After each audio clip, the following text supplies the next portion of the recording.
Estas variedades son las que tenemos en nuestro país y que también gracias a la producción de las y los compañeros que hacen en el campo, pues podemos tener este bendito grano. No sé si va a tener de Durango y principalmente Zacatecas, no sé si tengamos.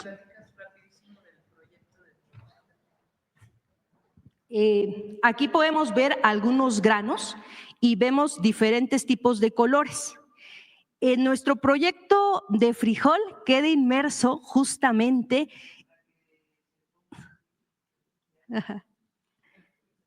el proyecto de frijol que nos ha instruido nuestra presidenta. Recuerden que el primer punto de una estrategia del Plan México es la autosuficiencia alimentaria, y parte de la autosuficiencia alimentaria tiene que ver con el maíz y con el bendito frijol. Ya decimos todo lo bueno que hace a nuestro cuerpo el frijol, y dentro del proyecto el planteamiento es que Alimentación para el Bienestar próximamente está planteado para este año tenga su embolsadora, su cribadora, para que este frijol que ustedes estén viendo acá se pueda directamente con la marca Bienestar llevar desde Zacatecas y Durango a todo el país, llevarlo desde Tijuana, Yucatán, Chiapas, a todo el país. Y lo más hermoso es compartirles, al pequeño productor de frijol se le paga un precio justo, y con ese precio justo nosotros compramos ese frijol, después embolsamos, cribamos y lo llevamos a todas las tiendas Bienestar. Compartirles que este frijol está en 30 pesos el kilo en todas las tiendas Bienestar de toda la República. Excelente frijol porque viene de manos de pequeñas y pequeños productores y de suelo mexicano. Entonces, sería cuanto, presidente, y compartimos un video. Gracias. Gracias.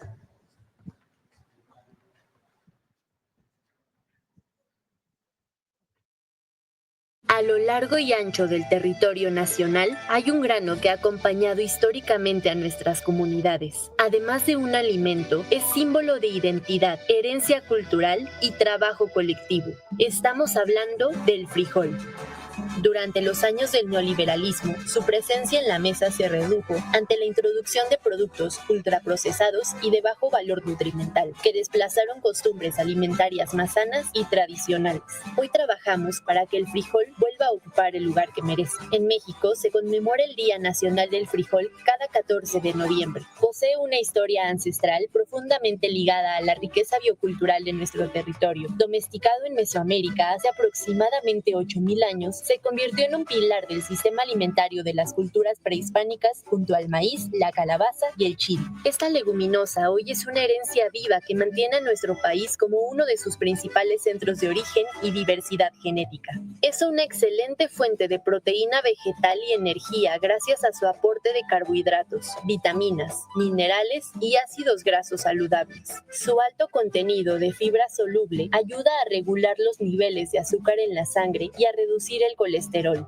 Además, contiene hierro y ácido fólico que contribuyen a prevenir enfermedades como la anemia. En Alimentación para el Bienestar tenemos como uno de nuestros principales objetivos garantizar que este grano llegue a todas las comunidades a precios accesibles para las familias mexicanas, mientras reconocemos a quienes lo cultivan con un pago justo por su labor en el campo a través del programa Acopio para el Bienestar. Gracias al trabajo conjunto de nuestra institución y las y los pequeños productores, hemos comenzado a distribuir en todo el país los frijoles Bienestar, el mejor frijol de México, de cosechas recientes y a un precio de 30 pesos por kilo en sus variedades negro y pinto. Con ello garantizamos que las comunidades puedan encontrarlo en las tiendas Bienestar. Para fortalecer la soberanía alimentaria, instalaremos 2 cribadoras en los municipios de Sombrerete, Zacatecas y Guadalupe Victoria, Durango, regiones reconocidas por su alta producción de frijol a nivel mundial. En el segundo piso de la cuarta transformación, juntas y juntos seguiremos construyendo el bienestar de México, un pueblo orgullosamente frijoleros. Alimentación para el Bienestar.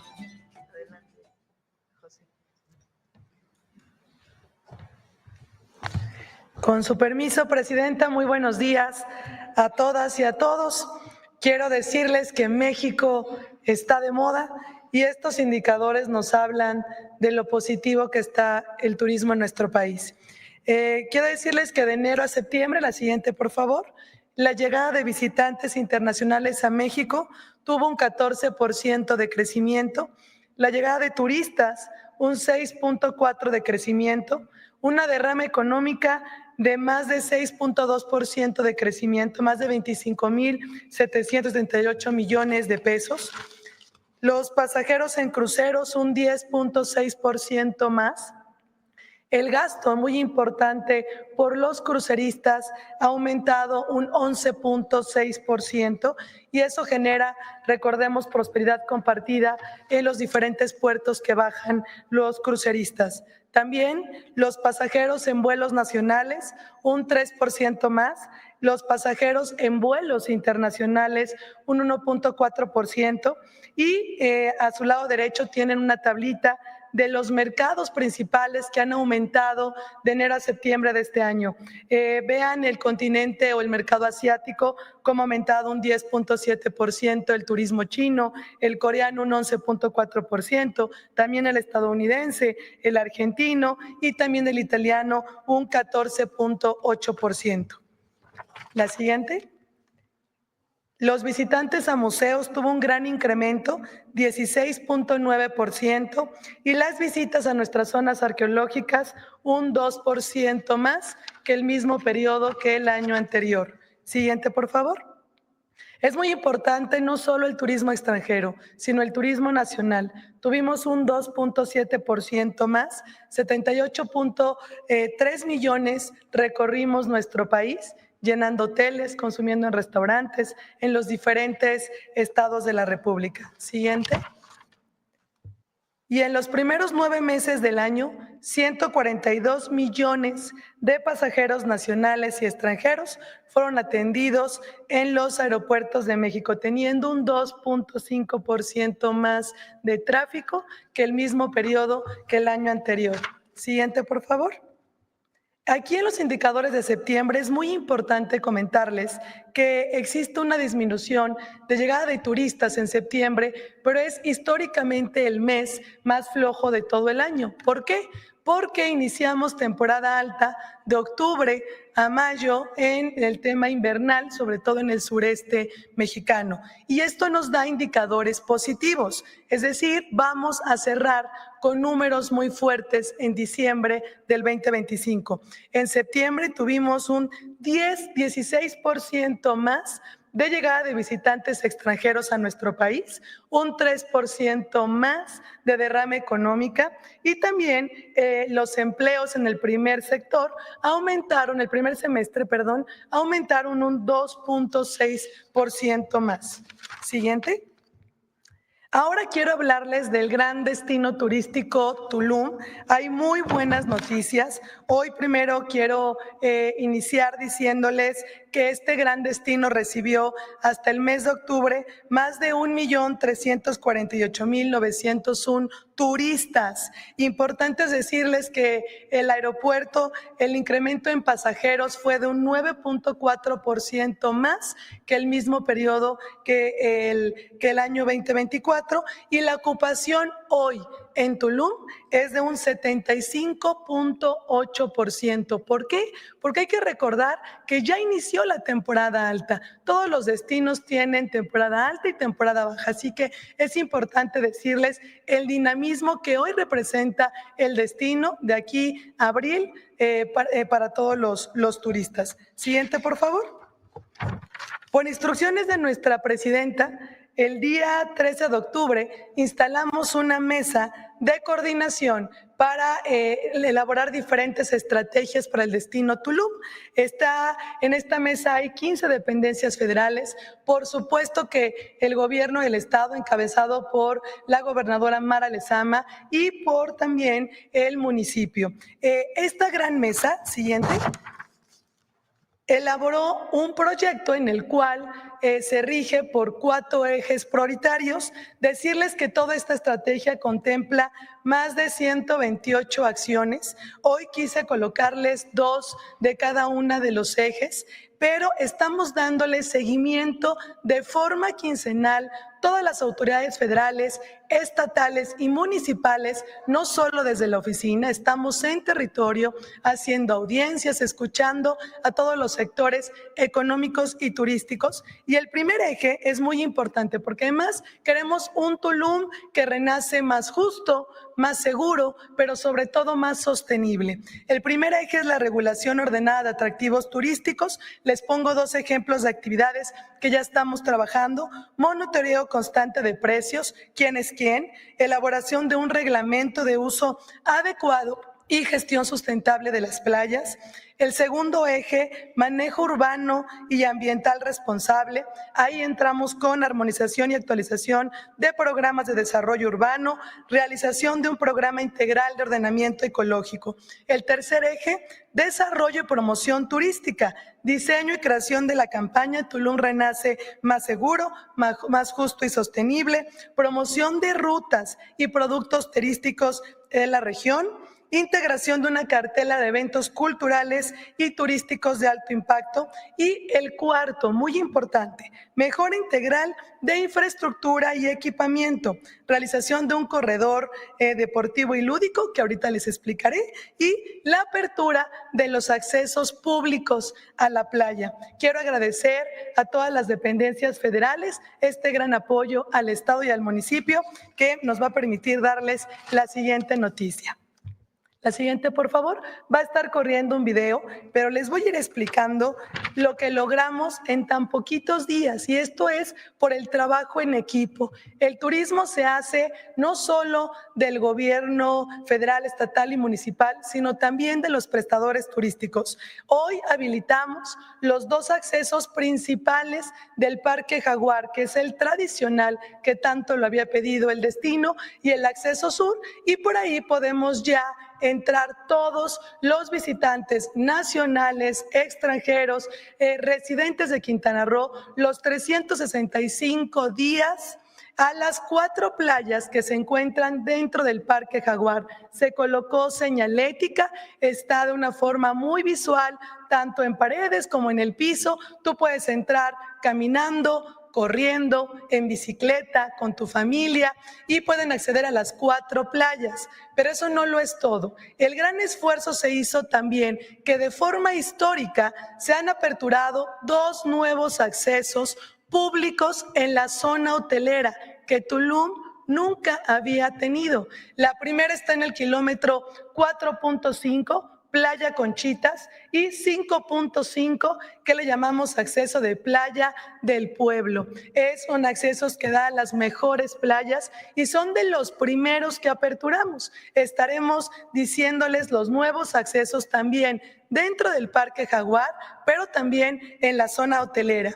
Y todos y todas podemos hacer uso del Parque Jaguar, es decir, podemos entrar todos los días a hacer deporte, a hacer actividades lúdicas y deportivas del tramo del acceso tradicional al acceso sur. Así que hagan lo suyo, es una infraestructura increíble y sobre todo, bueno, las playas más bonitas de este destino. Y siguiente, por favor. Quiero invitarlos a que acudan este fin de semana. Siguiente, por favor. Siguiente.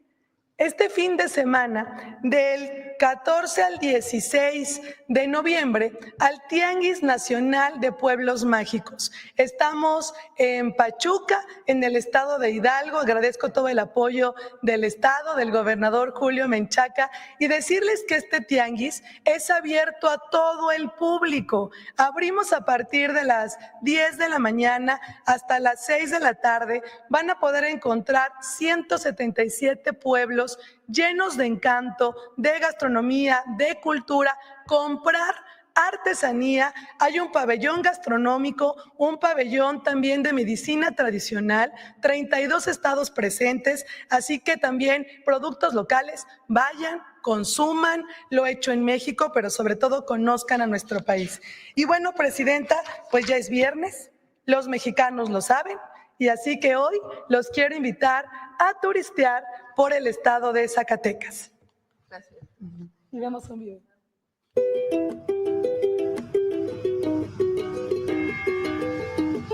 Zacatecas, patrimonio cultural de la humanidad, te espera en el corazón de México. Desde el Cerro de la Bufa, la ciudad se revela en su grandeza, una mezcla de historia y modernidad que puedes admirar desde las alturas en el teleférico que conecta el centro histórico con el Cerro de la Bufa. Nuestro recorrido comienza en la mina El Edén, una impresionante muestra de la historia minera de Zacatecas, con galerías subterráneas que te invitan a explorar su esencia. La majestuosa Catedral Basílica, el arte sacro del Museo de Guadalupe y el Templo de Fátima narran cada una a su manera la devoción del pueblo zacatecano. El Museo Rafael Coronel te sorprenderá con su asombrosa colección de máscaras y objetos culturales. El centro histórico vibra con su arquitectura colonial y plazas llenas de vida. Por la noche, las callejoneadas te invitan a la fiesta y la alegría. Las cantinas son verdaderos tesoros históricos. La memoria popular aún evoca a visitantes ilustres como Carlos Monsiváis. Si buscas celebrar con una experiencia culinaria única, prueba el asado de boda. No te vas a arrepentir. A solo 45 minutos, Pino, Zacatecas, un pueblo mágico entre montañas y cañones que ofrece un refugio natural. Recorre sus calles, visita sus iglesias antiguas y sumérgete en el mundo de la escritora Amparo Dávila. Visita la casa en la que vivió. Zacatecas, ciudad de cantera y plata. Es un destino que se vive con todos los sentidos. Ven, descubre y déjate conquistar, porque México está de moda. Gracias, presidente. Tamara, ¿no?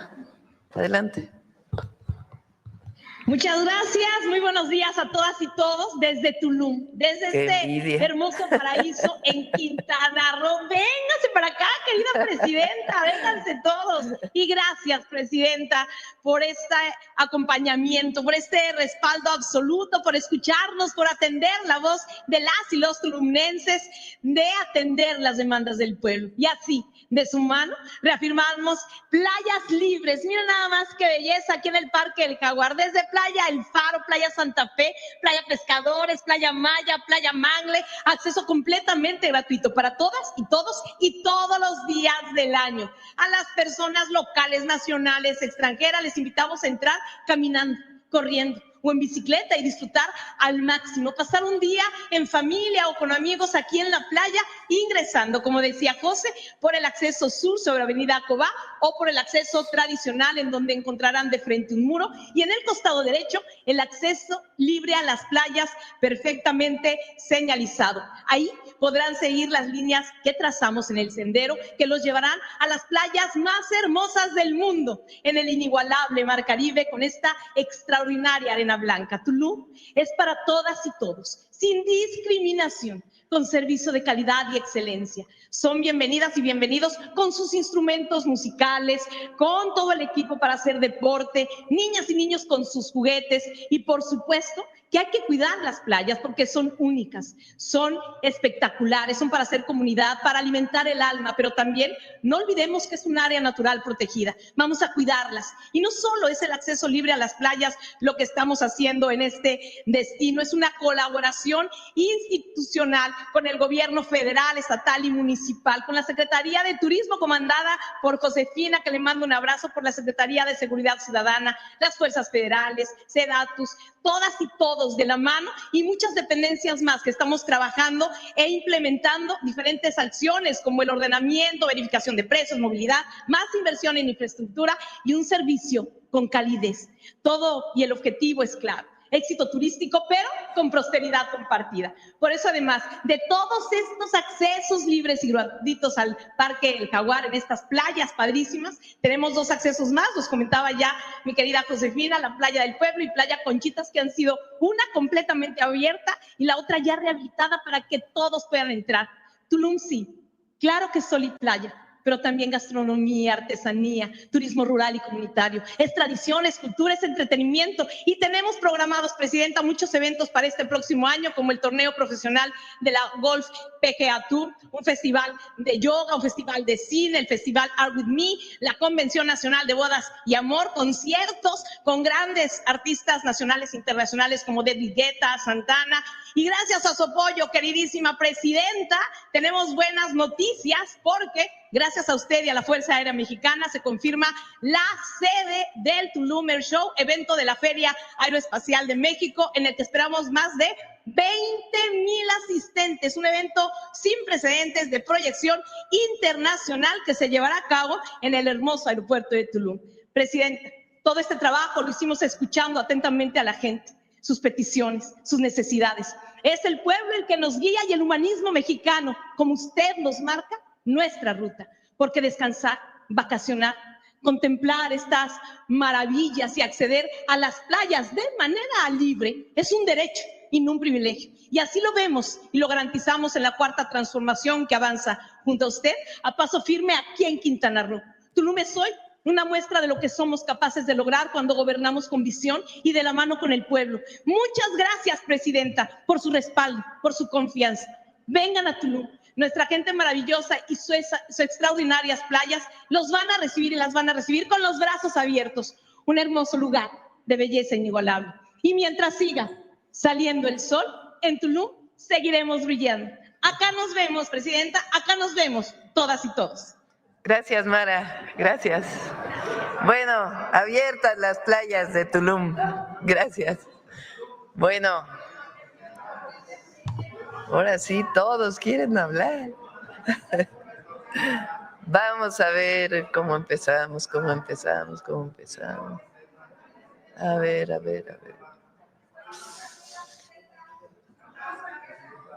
¿Quién? Vámonos. No es cierto. A ver, vamos con... Estoy viendo quién va a preguntar. A ver, el compañero que apenas vino. Muchas gracias, Presidenta. Buenos días a todos, a todas. Armando Gama de Canal 11. Sobre esta pues estrategia para garantizar la autosuficiencia alimentaria, recientemente la FAO reconoció a nuestro país y específicamente a el Meteplante de Tlaxcala. Es un sistema de patrimonio agrícola mundial. Preguntarles justamente cuál será la repercusión para nuestro país, porque ya tiene 3 distinciones en este sentido y bueno, que ayudan justamente a garantizar esta autonomía alimentaria. ¿Quieres contestar algo? El día de ayer presentamos el proyecto El Maíz es la Raíz, el programa, más que proyecto, el programa, que consiste en garantizar el maíz nativo, que es historia, identidad y además biodiversidad del planeta. Y al mismo tiempo es lo que somos, de ahí viene México. Es un programa indispensable para garantizar la alimentación de las y los campesinos, de los pequeños productores, y al mismo tiempo aumentar la productividad y garantizar el valor agregado. Es decir, es conservación de biodiversidad, es identidad nacional, es soberanía y al mismo tiempo bienestar. Hoy, con la Feria del Frijol, lo que presentamos es este trabajo que se ha estado haciendo con precios de garantía, principalmente para Zacatecas, aunque también para Durango y Nayarit, que son los principales productores de frijol. Como bien dijo María Luisa, hemos dejado de consumir frijol en nuestro país y el frijol es muy alimenticio. Entonces, el proyecto es el mismo o el programa es el mismo, garantizar la conservación de nuestra semilla o nuestras semillas y que los productores de frijol vivan bien, como a través de este esquema de frijol del bienestar. ¿En qué consiste? Para los pequeños productores, la adquisición del frijol se criba, se pone en bolsa y se distribuye de tal manera que no hay intermediarios. ¿En dónde? Principalmente en las tiendas de bienestar, aunque también en el mercado. Eso no quita lo que existe actualmente en el mercado. Sin embargo, hoy el kilo de frijol está 13, ¿no? Pero ¿a cuánto se lo compran al productor? A 13 pesos a veces, a 13 pesos. El año pasado estaba a 20 y nosotros en el precio de garantía lo estamos dando a 27. Fíjense, se compra a 13 pesos y se vende en las tiendas en 35, 40 pesos. Entonces, en realidad no se justifica.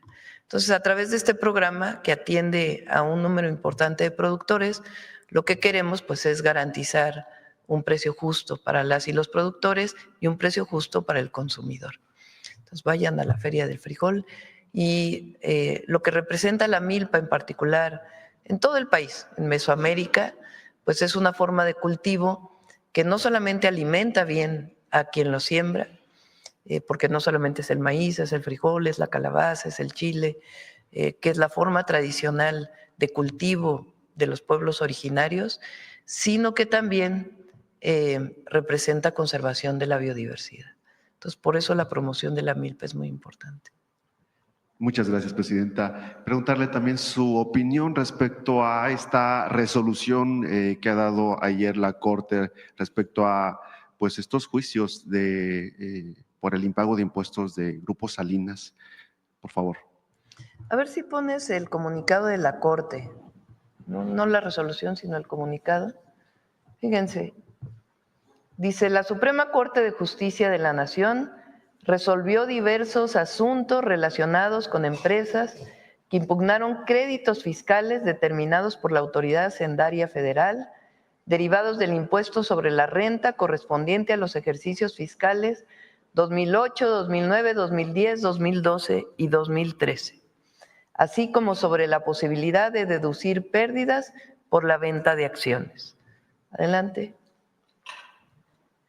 Fíjense, esto es muy importante, porque no es que la Corte de pronto decide sin haber antecedentes. Estos juicios de amparo, dice, en todos los casos, las empresas inconformes acudieron primero ante la autoridad administrativa. Mucho de esto pasó incluso antes de que llegara el presidente López Obrador. Porque si se fijan, otra vez, regrésate arriba, son ejercicios fiscales del 2008, 2009, 2010, 2012 y 2013. ¿Cuándo llega el presidente López Obrador? 2018. Nosotros en el 2024. Entonces, estos son créditos fiscales de aquella época. Si ni siquiera son de cuando inicia la Cuarta Transformación, sino son muy antiguos. ¿Qué es lo que hace quien recibe estos o a quien se le hacen esos créditos fiscales por parte de la autoridad fiscal? En todos los casos, las empresas inconformes acudieron primero ante la autoridad administrativa mediante recurso de revocación que fueron resueltos en su contra. Primer paso. Segundo paso, interpusieron demandas ante el Tribunal Federal de Justicia Administrativa, el cual confirmó la legalidad de los créditos fiscales. Es decir, hubo un segundo paso al Tribunal Administrativo y dice, no tiene razón el particular, tiene razón la autoridad fiscal.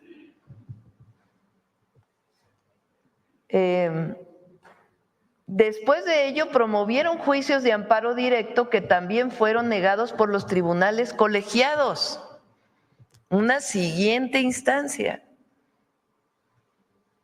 Finalmente, las empresas presentaron recursos de revisión que llegaron a la Suprema Corte. O sea, estamos hablando de que ya otras autoridades Primero la propia autoridad fiscal, después el Tribunal de Justicia Administrativo y luego tribunales colegiados le habían negado a los particulares, a las empresas del Grupo Salinas, es decir, todos estos tribunales le dijeron no tienes razón, tiene razón la autoridad fiscal.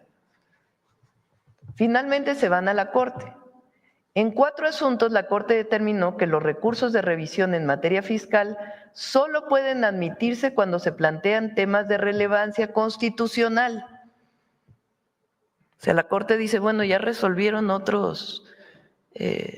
otras instancias del Poder Judicial.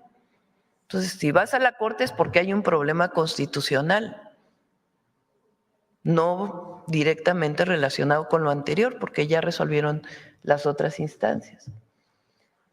O de derechos humanos con un interés excepcional conforme al artículo 107 de la Constitución y a la Ley de Amparo. En otros 3 casos, súbanlo tantito, la Suprema Corte consideró que los recursos de revisión interpuestos por las empresas no debieron admitirse a trámite. Es decir, originalmente no deberían de haberse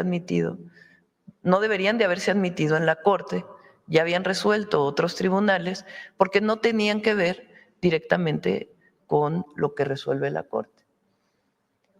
Por las empresas no debieron admitirse a trámite, pues los temas discutidos ya han sido resueltos previamente en criterios obligatorios del propio tribunal. La Corte señaló que los asuntos analizados, como la deducción de pérdidas por ventas de acciones o la aplicación de reglas del régimen de consolidación fiscal, no presentan cuestiones nuevas ni de relevancia constitucional. Por ello determinó revocar los acuerdos que habían permitido que esos recursos de revisión siguieran su trámite al no cumplirse los requisitos de procedencia exigidos. Adelante. Con estas resoluciones, la Suprema Corte reafirma su compromiso con la legalidad, la certeza jurídica y la correcta aplicación de las normas en materia fiscal, fortaleciendo así su papel como garante de la justicia constitucional en México. Entonces, sí es importante que se conozca, porque el argumento es que hay un autoritarismo, que hay una acción política, que hay una consigna a la Corte, y la Corte lo que dice es, no, ya pasaron un proceso, otro proceso, otro proceso, otro proceso, y no, la Corte resuelve que no es procedente lo que presenta este grupo empresarial. Entonces, en realidad lo que hace la Corte es desechar 7 recursos a estos grupos. Los desechó. Los recursos que había interpuesto este grupo empresarial que representa a varias empresas, los desecha. Entonces, deja válida pues lo que fue en su momento la decisión del SAT. Eso es lo que resuelve la Corte. Entonces, quedan firmes las sentencias. Eso es lo que resuelve la Corte. Entonces, es importante leer incluso la resolución que todavía no notifican al SAT, evidentemente, pues tiene que venir primero una notificación de la Corte al SAT y luego pues ya se entra otro procedimiento. Pero es importante decir que fueron varios procesos, fueron en algunos casos 15 años de litigios que llegaron en su momento a la Corte antes de que se eligieran a los ministros y la Corte los dejó congelados, no quería decidir. No es ni siquiera que hubiera decidido en contra o a favor, sino que los deja congelados. Llegan a la Corte, los admiten y después los congelan. No resuelven, no resuelven, no resuelven, los dejan dentro de un cajón. Y finalmente la Corte hoy lo que dice es, desechamos los recursos que presenta este grupo empresarial. Muy bien, prácticamente esto significaría que no hay pretextos para no pagar. Pues ahora viene otro procedimiento. Eso es importante también que se sepa. Ya vamos a pedirle a Hacienda que pueda venir a explicar los procedimientos. Están fijados todos los procedimientos posteriores. Primero, pues se notifica. Si paga, bueno, pues ahí se resuelve el asunto. Si no paga, pues entonces tiene que venir una serie de procedimientos que son parte pues de un proceso jurídico que tiene que cumplirse. Muy bien, presidenta, muchas gracias. En otro tema, se acerca ya la pues marcha del 15N convocada pues por esta generación Z. Preguntarle, justo ayer la alcaldesa de Uruapan, Grecia Quirós, se deslindó, se desmarcó ya de esta movilización. Ella ha dicho que no se convoca, a pesar de que pues ha sido sí convocada para repudiar el asesinato de su esposo, el exalcalde Carlos Manso. Sin embargo, ella dice, nosotros no estamos promoviéndola. Ella también pues aseguró que dio un voto de confianza a su gobierno en esta reunión que sostuvo la semana pasada con usted. Y bueno, prácticamente, ¿cuál sería el exhorto a los participantes de esta movilización que se espera a un día prácticamente, este sábado? Ayer estuvieron el general secretario Trevilla, el almirante secretario y el secretario de Seguridad. Estuvieron primero en Morelia, ahí se reunieron con algunos presidentes municipales, empresarios, personas de la sociedad, y después fueron a Uruapan, ahí se reunieron con la presidenta municipal y también con empresarios de Uruapan, y se tomaron una serie de acuerdos, y sobre todo lo importante es mantener los distintos operativos que están en este momento en el estado de Michoacán, la presencia y estar en contacto permanente. Cada 15 días se va a estar en contacto, sea que ellos vengan o que vayan el propio secretario o los secretarios a Uruapan en particular, todo Michoacán, pero particularmente a Uruapan. Ellos pues manifestaron una serie de puntos que ya en su momento se podrían platicar, y si no, pues de todas maneras es importante nuestro apoyo. Entonces tienen todo nuestro apoyo, tanto en temas de seguridad como en temas de las necesidades de Uruapan y de todos los municipios de Michoacán, como parte del Plan Michoacán por la Paz y la Justicia. Entonces vamos a seguir presentes. Ya los otros temas que ella planteó, pues ya es sus propias declaraciones, pero lo importante es pues mantenernos cerca y apoyarles. Sobre la manifestación, México es un país libre, estamos de acuerdo en la libertad de manifestación, se pueden manifestar todos aquellos que lo quieran hacer, siempre buscamos que sea de manera pacífica, que no haya actos de violencia. Y el día de ayer, pues, el compañero Miguel Elorza presentó una investigación muy profunda de cómo fue la convocatoria a esta marcha, que vale la pena, pues, para todos aquellos que van a asistir, pues, que conozcan cómo fue que se fue generando esta convocatoria en las redes sociales. Y también, pues, que más que algunos jóvenes que legítimamente pudieran manifestarse, pues, fue la oposición quien levantó mucho esta marcha, ¿no? El PRI, el PAN y personalidades vinculadas con ellos, con lo que fue la María Rosa, en fin. Entonces sí es muy importante que se conozca cómo fue la convocatoria para que todos aquellos que quieran venir, pues por lo menos estén informados. Sí, gracias, presidenta. Finalmente, ayer el secretario de Estado de Estados Unidos, Marco Rubio, destacaba este trabajo coordinado y lo llamaba histórico para combatir entre México y Estados Unidos el combate o el tráfico ilegal de fentanilo. También descartaba una posible incursión o el envío de fuerzas estadounidenses a nuestro país para combatir a grupos criminales, y ofrecía, pues, por supuesto, apoyo, investigación, tecnología y prácticamente colaboración coordinada. ¿Cuál sería su opinión al respecto? Pues reafirma lo que hemos estado planteando, que cualquier intervención de Estados Unidos no queda descartada, vamos a ponerlo así. Entre otras razones, aunque hay todavía personas que la piden aquí en México, en una visión muy poco patriota y más bien de intervencionismo, buscando la injerencia del exterior, pues queda claro lo que hemos venido planteando, que es que hay un entendimiento con el gobierno de Estados Unidos para los temas de seguridad, en donde se garantiza la soberanía, la integralidad de nuestro territorio y la colaboración y la cooperación sin subordinación.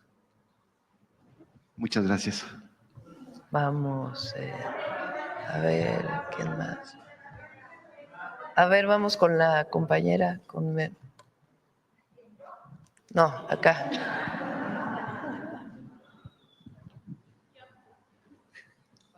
¿Quién?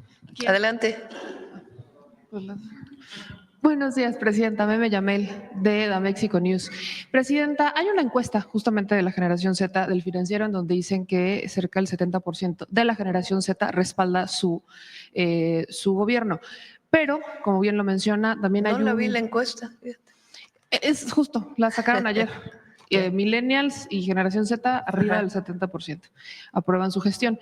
Platicando con algunos jóvenes que forman la generación Z pero no están de acuerdo con la marcha del 15, consideran que no ha sido suficiente o que no han sido lo suficientemente escuchados en cuanto a sus demandas centradas, por ejemplo, en la gentrificación, vivienda, pero hay proyectos relacionados con el tema. ¿Qué les podría decir a estos jóvenes que no se quieren manifestar el 15, pero que consideran que no han sido propiamente escuchados? Pues los vamos a escuchar. Tenemos, fíjense, para los jóvenes, la beca de preparatoria, que viene desde el presidente López Obrador, la beca de preparatoria, Jóvenes Construyendo el Futuro. Es una inversión histórica que no se había dado en ningún otro gobierno. Ahora, ¿qué estamos planteando nosotros? Primero, más educación, más espacios educativos. Faltan preparatorias en el país y faltan universidades. Entonces, el objetivo, ayer inauguramos una preparatoria que queda dentro de la secundaria. Muchas, por el crecimiento poblacional, que ahora nacen menos niños que hace 15 años, las familias tienen menos hijos e hijas, ha ido disminuyendo la población. Entonces, antes las secundarias tenían turno matutino y turno vespertino. Y ahora hay muchísimas secundarias que no tienen turno vespertino. Está la instalación.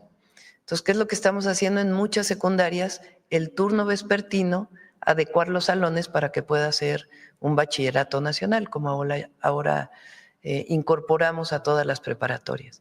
Ayer en el Estado de México inauguramos uno.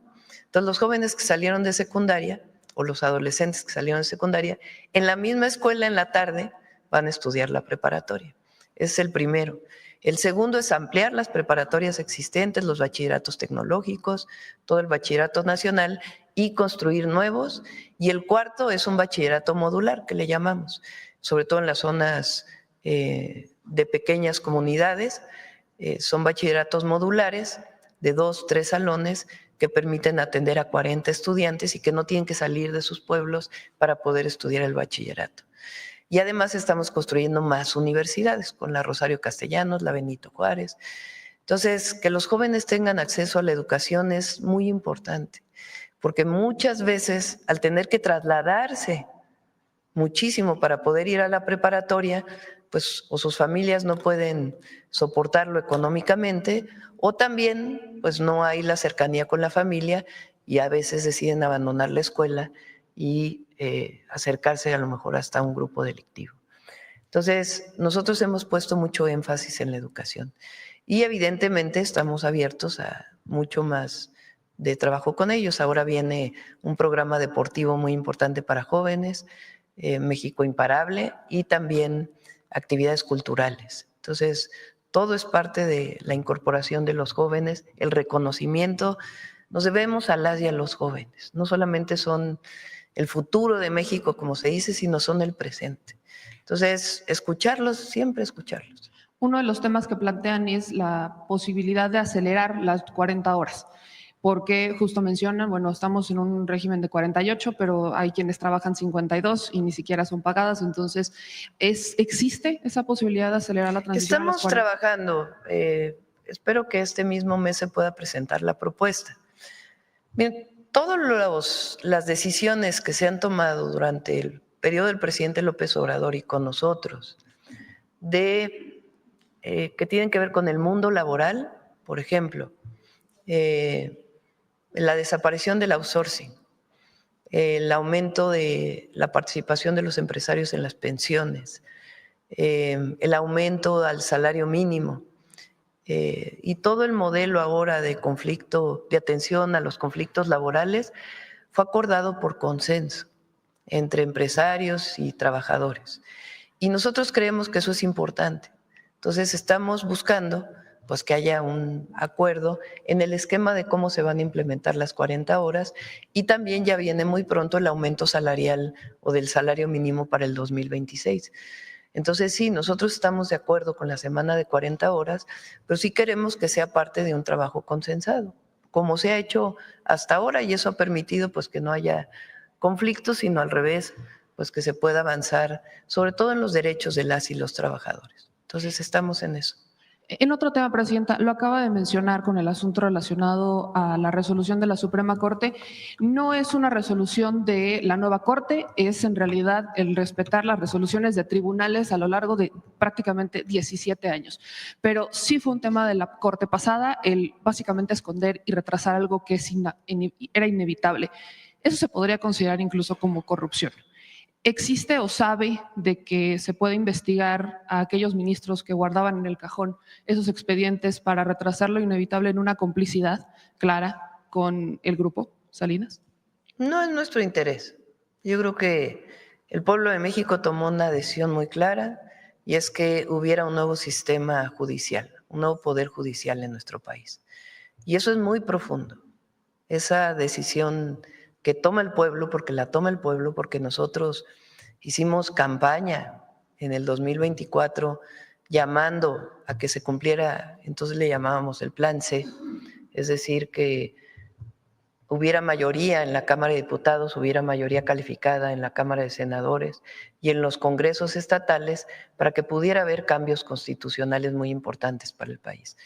La decisión del cambio en el Poder Judicial fue una transformación muy profunda, que los jueces, las juezas, magistradas, magistrados y ministros y ministras de la Corte fueran decididas por voto popular es algo extraordinario, único. Ahora, evidentemente, pues tiene que fortalecerse y consolidarse ese Poder Judicial. ¿Con qué objetivo? Estado de Derecho, que se cumpla con las leyes y que no se imparta la justicia para unos sí y para otros no, que no haya privilegios, que no haya el que es amigo del ministro o de la ministra, que no haya quien dé dinero a un juez para que pueda resolver de una u otra forma, sino que sea un sistema honesto, limpio, transparente, que resuelva de acuerdo con lo que dice la Constitución y las leyes, y que haya justicia para el pobre y que haya igual justicia para el rico, pero que sean valorados igual en el marco de nuestras leyes y la Constitución.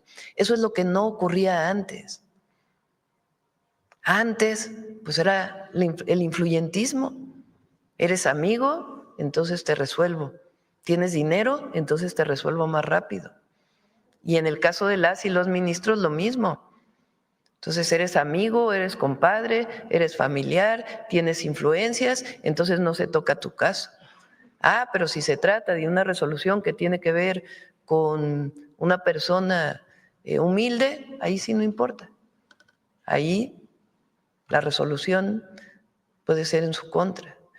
Entonces aquí es que se imparta la justicia de acuerdo con nuestro sistema jurídico. Eso es lo que ocurrió.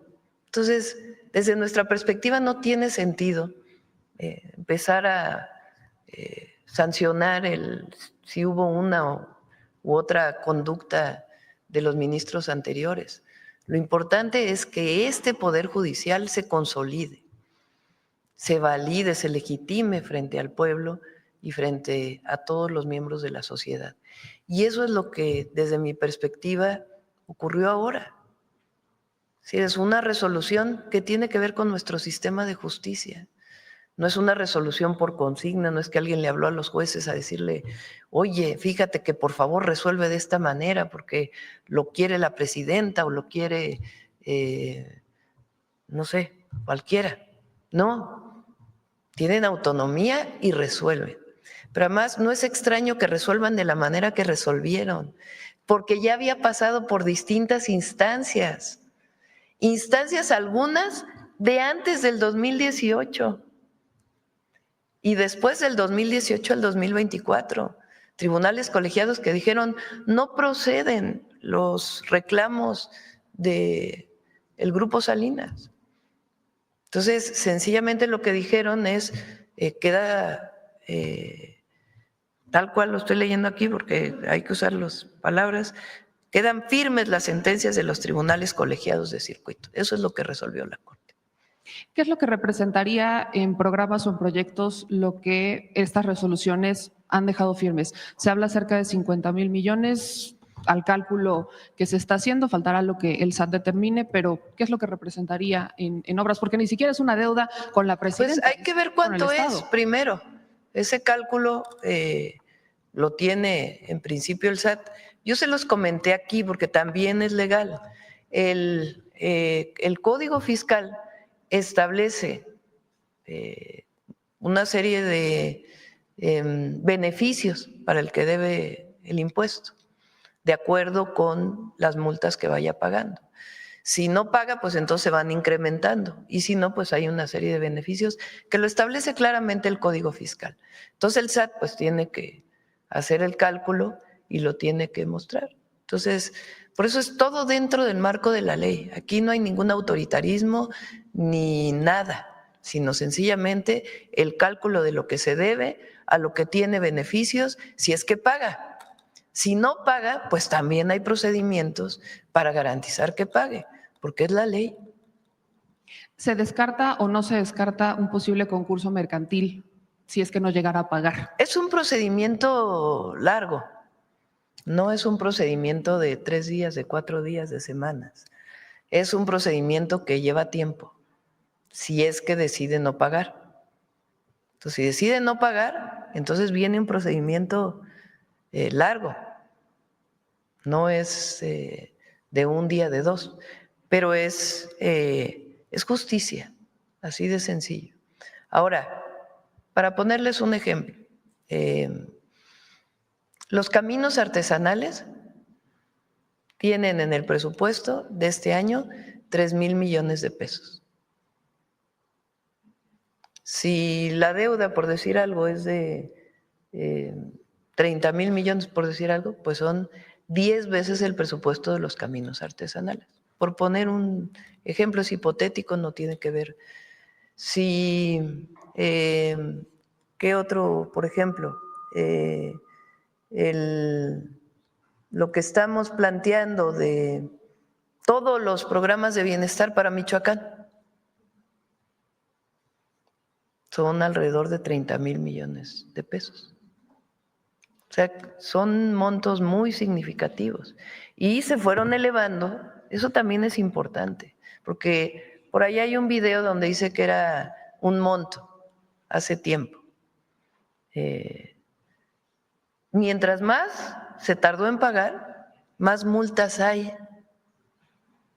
O sea, si hubiera pagado hace 15 años, era un monto. Si hubiera pagado hace 10 años, era otro monto. Si hubiera pagado el año pasado, pues era otro monto. Si hubiera pagado el año antepasado, pues era menos.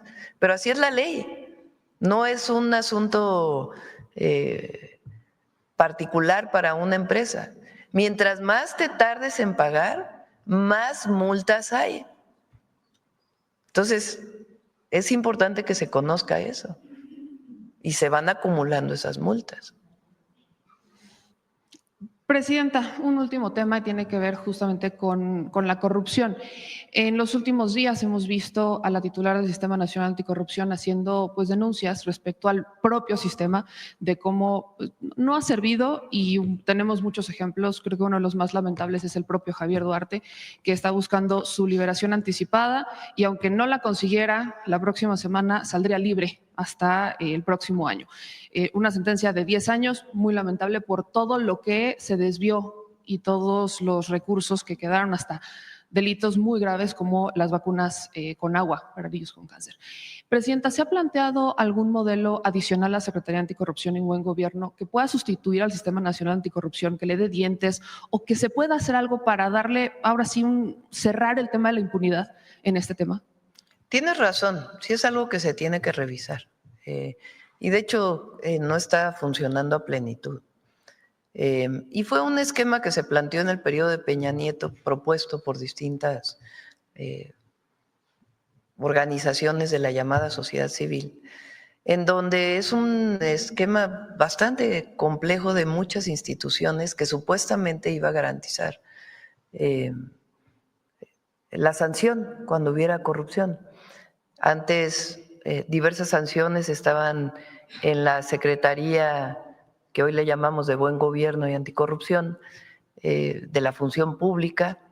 Después, esas sanciones están en el Tribunal de Justicia Administrativa, estatales o el federal, y me parece que sí es importante que se revise, porque finalmente lo que queremos es cero impunidad. Todos los mexicanos y mexicanas queremos que frente a la corrupción haya cero impunidad. Entonces sí creo que es un buen momento para revisar todo lo que se llama el Sistema Nacional Anticorrupción. Muchas gracias, presidenta. Vamos a ver, ¿quién más? A ver, Carlos. Buenos días a todas y todos. Carlos Navarro de Heraldo Media Group. Presidenta, ¿a qué podemos atribuir estas cifras en materia de turismo? Porque se ha señalado que México pues no está en buenas condiciones, sin embargo, pues las cifras de turismo dan otra cara. Pues, primero, que México es grandioso. Segundo, al buen trabajo de Josefina y de todo su equipo y de la promoción que se ha estado haciendo sin tener que gastar tanto dinero como se hacía antes. Y tercero, México tiene una gran reputación hoy ante el mundo entero. Por eso decimos México está de moda. A partir del cambio en el gobierno en el 2018 y también en el 2024 ahora, México es muy reconocido por el mundo entero, muy reconocido. En todo el mundo les interesa el proceso que se está llevando a cabo en México y además pues hemos dado mucho énfasis a lo que representa la historia de México y la grandeza cultural de nuestro país. Entonces va a seguir creciendo el turismo, yo estoy segura. Ahora a distintas regiones del mundo donde no se había hecho promoción turística, por ejemplo en China se hizo hace poco un tianguis turístico, invitando a que vinieran de ese país a nuestro país a conocer la grandeza cultural. Y en otras regiones donde llegaban pocos turistas. Y otras cosas internacionales también que están ocurriendo. Mucho turismo está llegando. Gracias. También preguntarle, ante la urgencia de actualizar la ley de juegos y sorteos, ¿van a llamar a la industria a colaborar en esta nueva normativa para que les brinden ideas, Presidenta? Sí, también por cierto, está el tema de la ley de aguas nacionales. Aprovecho para mencionarlo porque dicen que el Congreso quiere mañana decidir en contra. Hay una serie de foros que se están llevando a cabo, tanto en lo que tiene que ver, por ejemplo, en el caso de los ejidatarios, se había planteado que tiene que cambiar la concesión, que no puede haber herencia en las concesiones, en la propuesta que se presentó. Pero en el caso del campo, pues tiene sus particularidades. Entonces ahí hay que atender. Aquí Nancy planteó un tema que tenía que ver con, desde mi punto de vista, un error que llevó la ley, que tenía que ver con la descarga de las minas a los cuerpos de agua, que no quedó bien regulado. Entonces, por eso hay una serie de foros que se están planteando para fortalecer la ley. En el caso de los casinos también. Ayer Estados Unidos puso sanciones a casinos mexicanos, muchos de ellos de los que fueron sancionados por la UIF, que se presentaron el miércoles aquí. Y es un trabajo también que se está realizando de manera conjunta. Entonces, lo que queremos es que esta actividad primero se regule con las nuevas actividades, se actualice, porque todo lo digital, todo lo que son las plataformas, no está realmente regulado. Y segundo, pues que no se preste al lavado de dinero. Así de sencillo. Entonces, sí se va a convocar a quienes prestan los servicios, pues para que se trabaje conjuntamente. Igual fue, por ejemplo, con la ley de aduanas.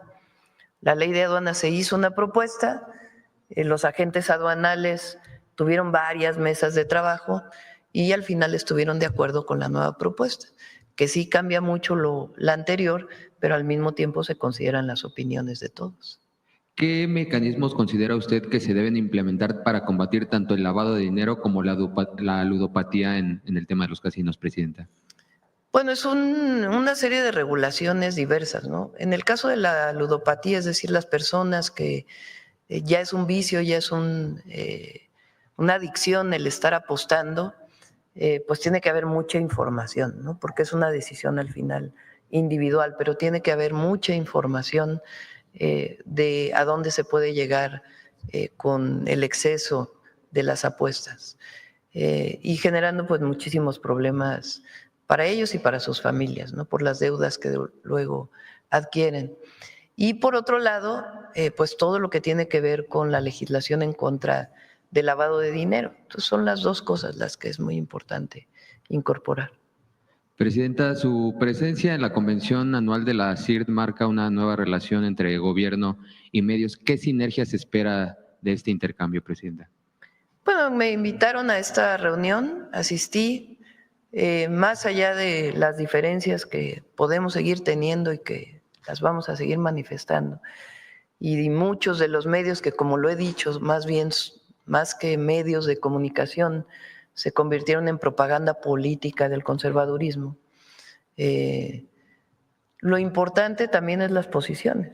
Entonces yo claramente dije que la nueva ley de telecomunicaciones garantiza el derecho de las audiencias y que esperaba que los medios avanzaran en esta perspectiva.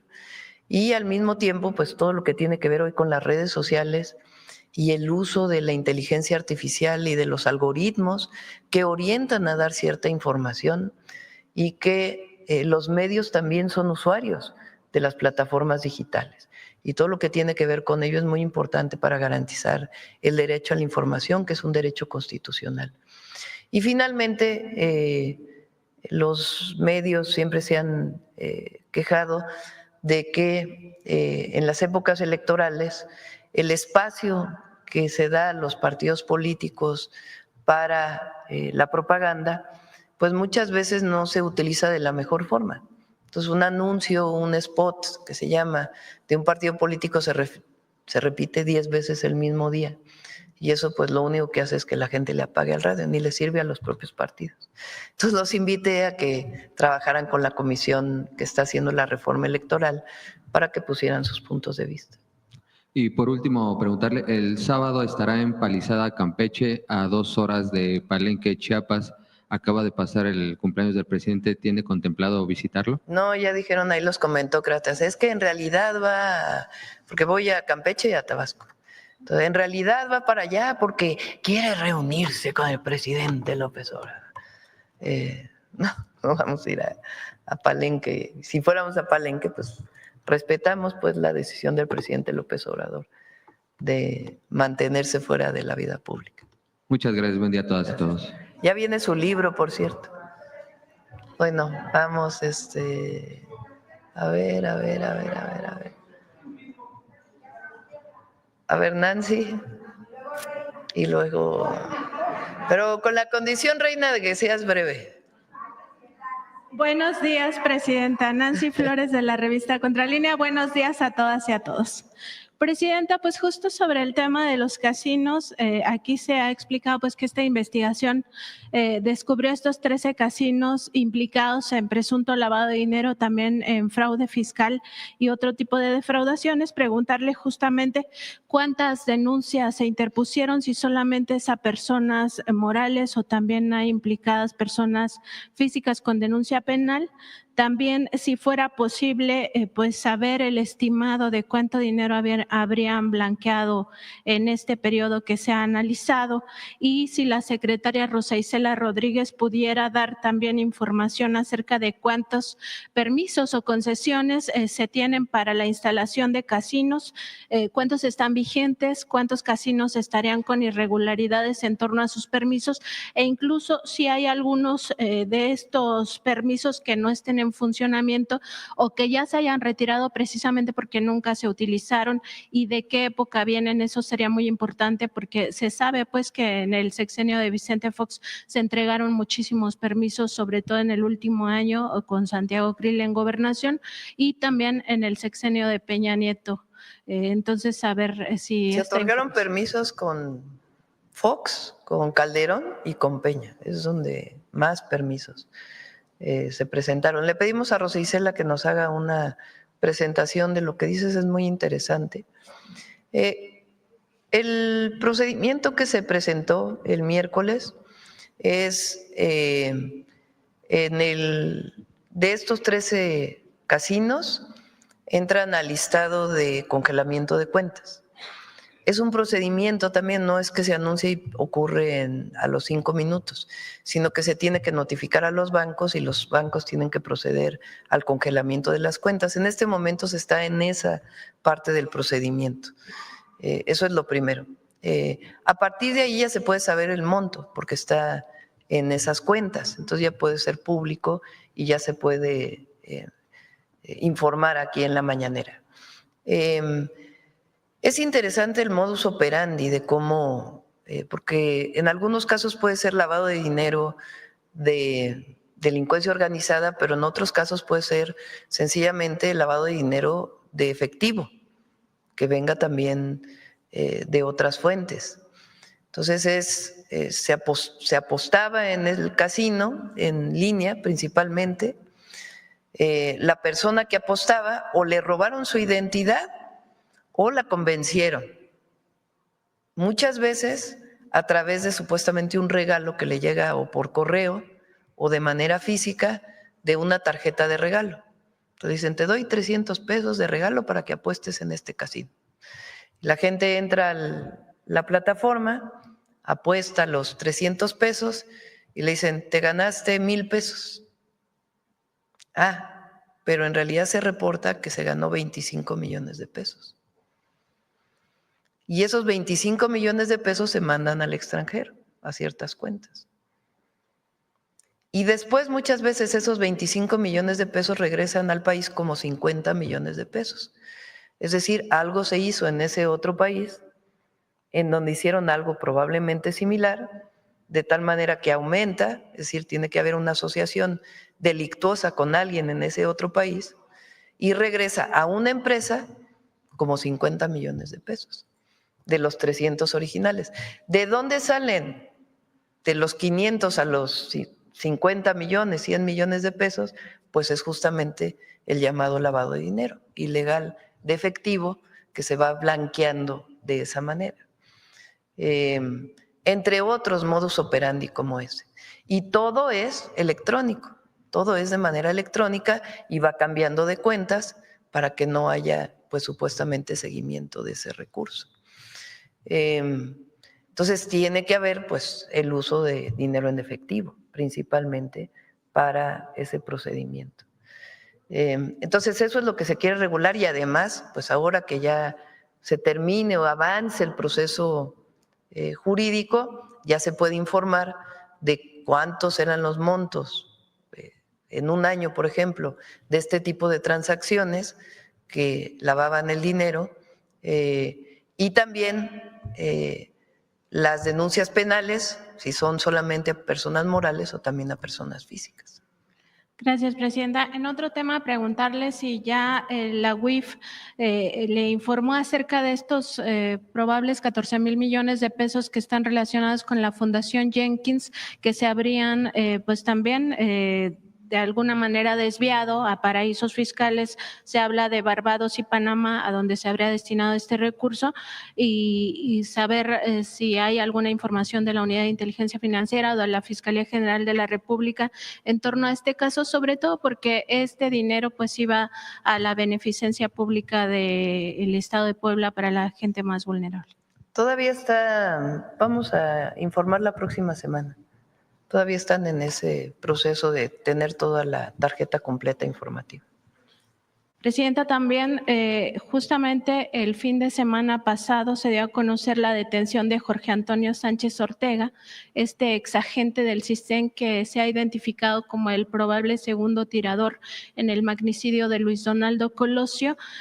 Preguntarle sobre este asunto, Presidenta, porque esta persona, pues se sabe, el presidente López Obrador, el último año de su gobierno lo dio a conocer que García Luna lo extrajo de Lomas Taurinas para evitar que fuera presentado a la justicia y se investigara esta hipótesis del crimen de Estado.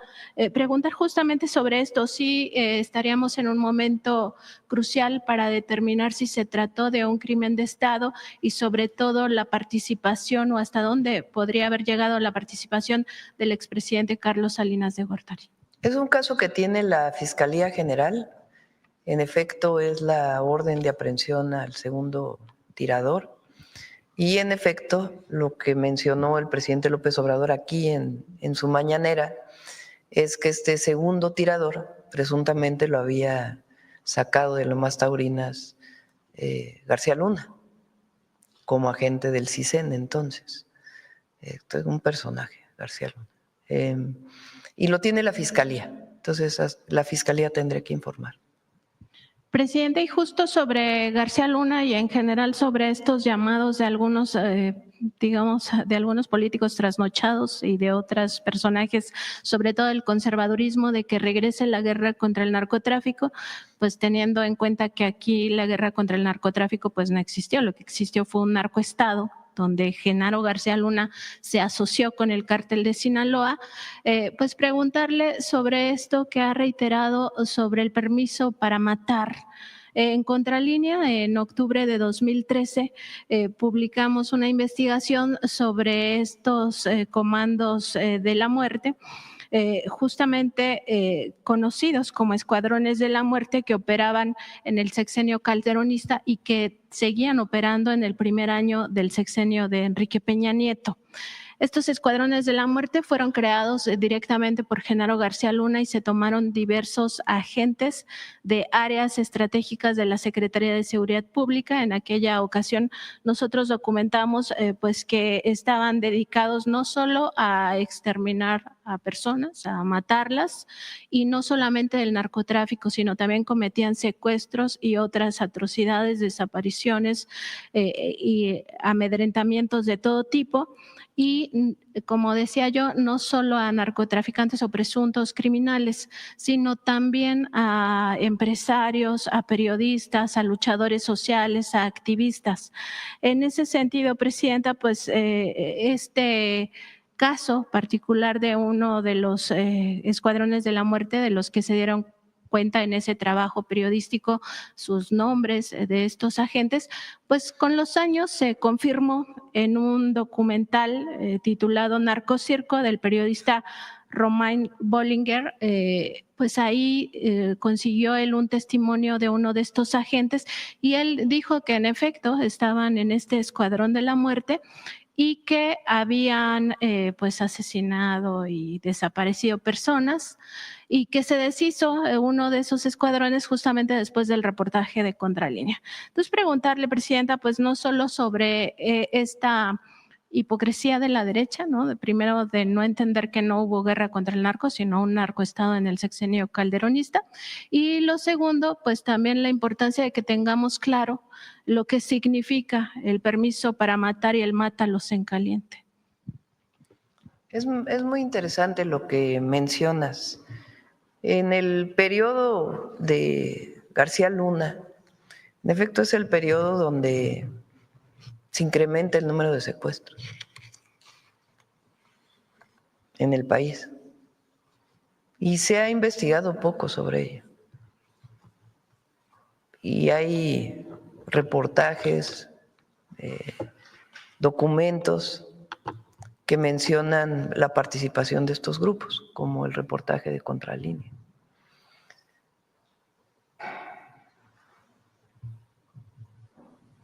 En la época de Calderón es de las peores épocas que ha vivido México, ese periodo. Y estuvo marcado desde su inicio. Él llega ilegítimamente al poder a través de un fraude electoral, igual que Salinas de Gortari, por cierto. Pero el periodo de Calderón se recrudece la violencia en México, con un discurso de que supuestamente hay una guerra contra el narco, con mucha corrupción. Pero además el resultado, como lo mencionamos, es el aumento en los homicidios dolosos. ¿De qué sirvió en aquella época? Si se hubiera realizado en el marco de lo que ellos decían que había. Pero ni siquiera eso. Fue la asociación con un grupo delictivo, la corrupción, el dinero, el poder del dinero. Y un resultado trágico para nuestro país. Entonces, aquel que dice que tiene que regresar la guerra contra el narco, primero lo que quieren es regresar a vivir el privilegio que tenían con Calderón de ciertos sectores, particularmente empresariales de nuestro país, de los medios, de algunos medios. En realidad quieren regresar a esos privilegios. Pero lo que es más increíble es que cuando hablan dicen, es que México es un país donde no hay Estado de Derecho. Pero no critican eso que acabas de mencionar. Grupos dedicados al homicidio, promovidos desde el poder. Entonces, son muy interesantes esos reportajes y ahí sí creo que vale la pena investigar más ya desde la perspectiva de la Fiscalía. Porque pues sí fueron periodos muy oscuros de la vida nacional. Por eso nosotros decimos que son dos proyectos. Uno muy hipócrita, muy corrupto, que supuestamente defiende la libertad, la democracia, y otro proyecto que defiende el bienestar del pueblo y que sí defiende las libertades y la democracia. Entonces, el pueblo de México está con la cuarta transformación, pues porque lo que vivimos en el pasado ya nadie lo quiere, más que los que quieren recuperar sus privilegios. Y esto es para todas y para todos, porque están queriendo generar esta idea de que desde nuestro gobierno ahora queremos usar el terrorismo fiscal, de que el SAT ejerce un esquema de que ahora fuera de la ley se está pidiendo que se pague. Primero, para garantizar que eso no sea, vamos a publicar claramente todos los criterios del SAT. Y segundo, en este caso que resuelve la Corte el día de ayer, pues sencillamente lo que hizo es ratificar lo que ya habían dicho otras instancias. Así de sencillo. Entonces, tiene que ver con el cumplimiento de la ley y tiene que ver con un poder judicial imparcial, vamos a decirlo, que no a unos les aplica una cosa y a otros les aplica otra, y que aquellos que nunca han tenido acceso a la justicia la tengan. De eso se trató la reforma al Poder Judicial. Entonces sí son dos proyectos y es importante seguirlo diciendo. Uno que es regresar al pasado de corrupción y privilegios y otro es seguir avanzando con las libertades, con la democracia y el bienestar del pueblo. Así de sencillo. Presidente, quizá valdría la pena hacerle un llamado a la Fiscalía General de la República, porque nosotros en aquel momento documentamos que familiares y también algunas de las víctimas sobrevivientes presentaron denuncias ante la PGR. Sería importante saber si eso se desapareció, si los expedientes siguen abiertos o qué sucedió con esas indagatorias desde sí, vamos a... Gracias, Presidenta. Gracias. Vamos a preguntar. Vamos... A ver.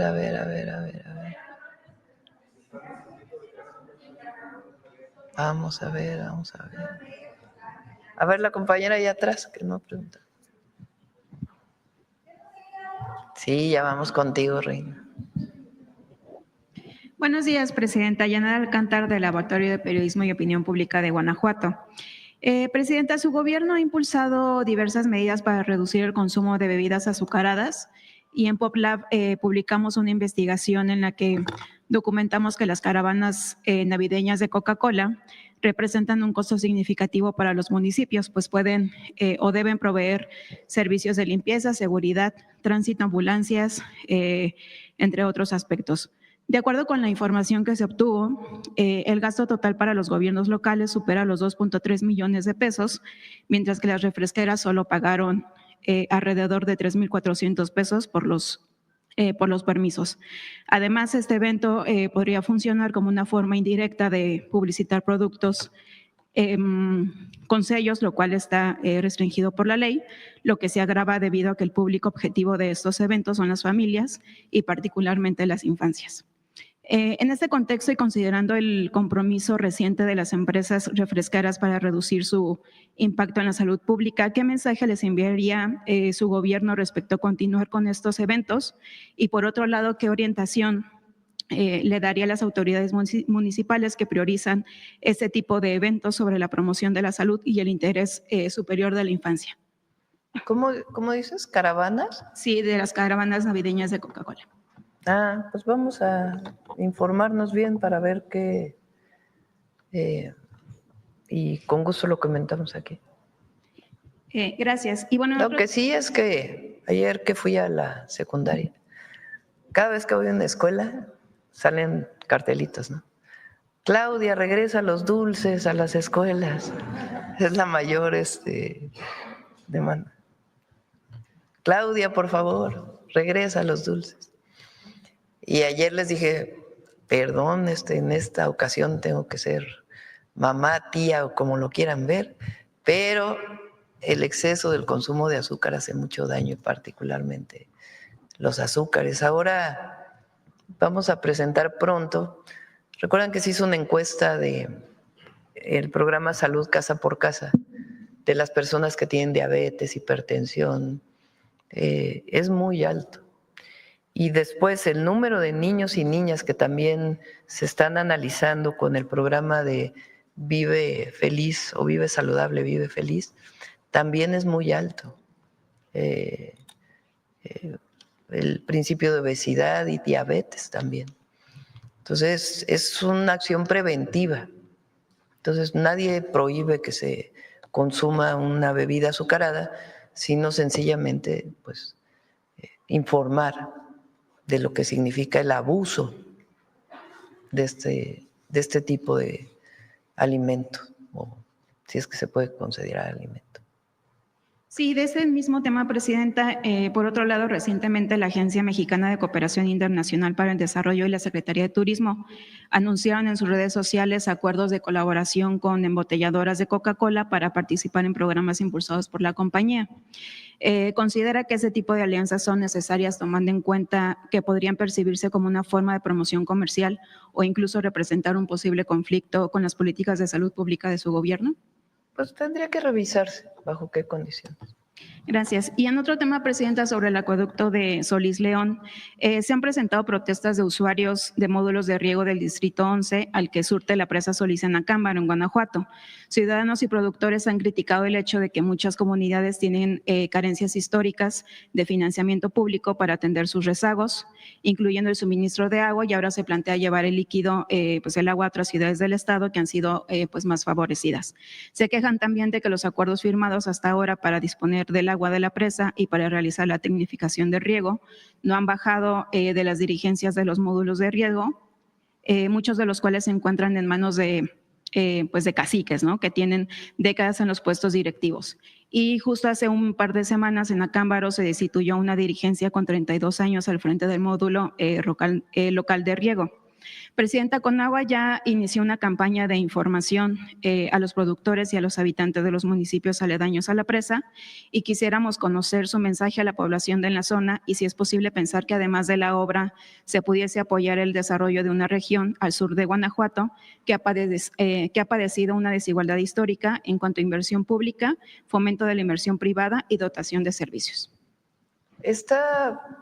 Hace 2 días Efraín me platicó de que había algunas personas que se oponían a este acueducto y platicamos. La idea es seguir haciendo asambleas informativas en toda la región. Hay una parte que viene de Jalisco en donde dicen que se le va a quitar agua a Jalisco, cosa que no es cierto. O sea, que se va a derivar agua de Jalisco a Guanajuato. Y no, eso no tiene sustento técnico. En realidad no se va a quitar esa agua de Jalisco o ese volumen de agua de Jalisco.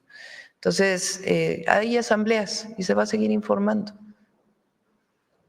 Gracias, Presidenta. Y un último tema. Los alumnos del Instituto Tecnológico de México en el plantel León llevan más de 3 semanas en paro estudiantil. Todo comenzó cuando una alumna falleció dentro de las instalaciones y los alumnos denuncian que no se siguieron los protocolos de atención para estos casos, así como el deterioro de las instalaciones y el equipo, al igual que fallas en servicios básicos y aumento de cuotas escolares. En respuesta, el jurídico del Tecnológico Nacional de México presentó una denuncia ante la FGR acusándolos de toma de instalaciones y vandalismo. Y justo hace unos días se presentaron 3 estudiantes en la delegación de la Fiscalía General de la República. ¿Cuál es su postura ante lo que, pues a todas luces, es una criminalización de un movimiento de reivindicación estudiantil por parte de las autoridades del Tecnológico Nacional de México? ¿Qué atención se puede brindar ante sus demandas y qué mensaje enviaría su gobierno a los jóvenes que se manifiestan de manera pacífica para exigir mejores condiciones de estudio, sobre todo haciendo memoria de que usted fue dirigente de un movimiento estudiantil que en su momento también se intentó criminalizar? Pues vamos a averiguar exactamente qué es. Ramón Jiménez, el director del TECNM, es un hombre muy sensible, la verdad. Entonces vamos a pedirle a Mario, secretario de Educación, que pueda atender el conflicto. Muchas gracias. Bueno, a ver, Reina, ándale pues. Nada más breve. Nos vamos hoy a Le dije que estaba en lugar estratégico, Presidenta. Sí, porque a fuercitas le iba a dar la palabra Contralínea como cada semana. Nada más que ahora es jueves.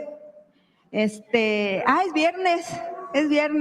Bien, ¿No viniste tú como 2 semanas? Sí, no vine como 10 días. No vine. Sí. Andaba en Sonora viendo justamente un tema que le voy a preguntar de las presas. Pero sí te voy a pedir una cosa, que hay que tener respeto entre todos. Sí, yo también.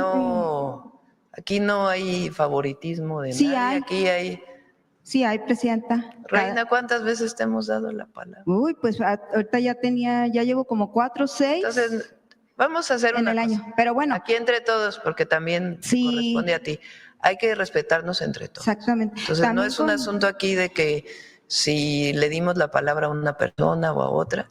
Entonces sí te pido respeto para todos los compañeros de todos los medios. Sí, yo también quisiera pedirle con todo respeto que no haya favoritismos, Presidenta, porque hay personas, no solo es Contralínea que le da la palabra cada semana, también a SDP y también a otras personas, a otros que yo les llamo de una forma que no la voy a repetir aquí, pero son afines al sistema en turno. Hoy están afines a su sistema y… Fíjate, le doy la palabra a…